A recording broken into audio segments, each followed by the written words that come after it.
And our clients are really no different than us. And so like most of us, I'm much more acutely aware of my weaknesses than I am of my own strengths.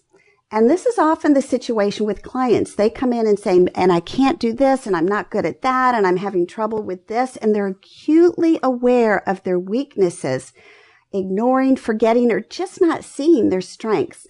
So we want to think about for a minute, just what are some ways that we can help them discover and or notice and play to those strengths?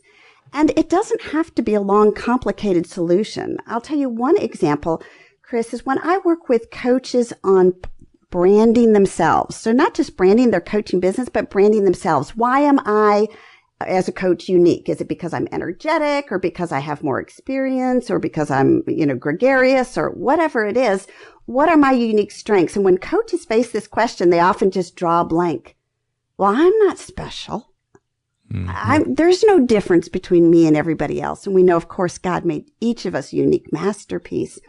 And so I go with a very simple solution. Is one of them is ask your colleagues and friends. Just shoot out an email and say, what are 3 things that really pop to your mind when you think of me? Or how would you describe me?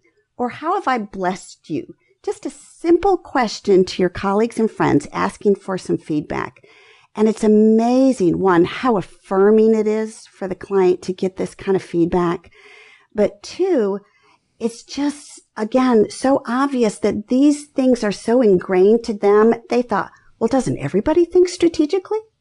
Oh my goodness, you mean everybody's not creative like that? They don't see the world through that lens? They didn't even realize the strengths that they had. And so it brings a new and heightened awareness. So just a simple exercise like asking other people can really help someone move forward in that area. There are some other ways that we can also self-identify our areas of strength. And one of those is to look backward, to look back at our past successes. We can do that over our metaphorical shoulder and just say, okay, in life, we've all had struggles, and I know I've got strengths and weaknesses. I'm not clear on what some of the strengths are. I'm often painfully aware of what the weaknesses are. Let me look back at my successes, personal and professional. Doesn't matter what the setting, could be ministerial, could be corporate, could be organizing your home, could be getting through your college degree or raising your kids or whatever. But look back at areas in all areas of life where you've had pretty indisputable success. Anybody would say, yeah, that was well done. Good job. Nice result there. And then ask yourself, how did I do that? What did I bring to that situation? Do I have an A game? By golly, I must have an A game. Yeah, I know what I brought to that. And then you begin to see threads. I brought the same kind of skills and strengths to this situation. It wasn't a particularly similar situation, but the results and the things that I brought were similar. And so you start, again, through hindsight, which, as they say, is 20/20 vision, you start seeing more clearly the strengths that you may have been playing to much more naturally, just kind of automatically, but didn't consciously realize it at the time. And so you don't have the advantage of being able to do that consciously now. Go back and pick up that information, that self-awareness, so you can bring it into your present life. Another key thing that we can do as coaches, and of course doing in our own lives and looking at trying to be more strengths-based in our own living, is to follow our energy.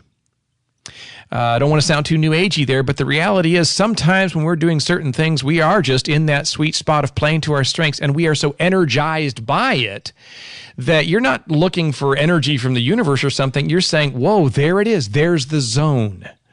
I just hit that and time flew. I lost all track of time, and look at the results that came from it, and look at how much fun I was having.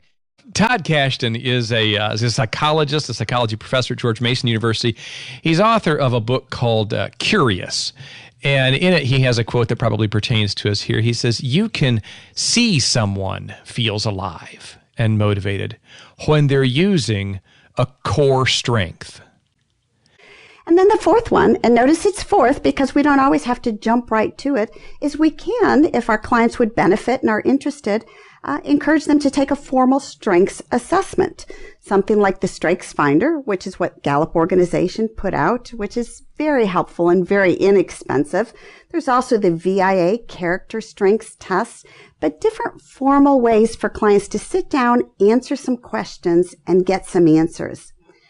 I have a really neat experience that I think I'll always treasure with one of my clients. Let's call her Michelle. And she came into coaching with me, and she was just pretty much discouraged with all sorts of things in her life. And I don't remember what precipitated it, but one of the things that she decided she was going to do was take the Strengths Finder and then come back and bring what she discovered to the coaching session.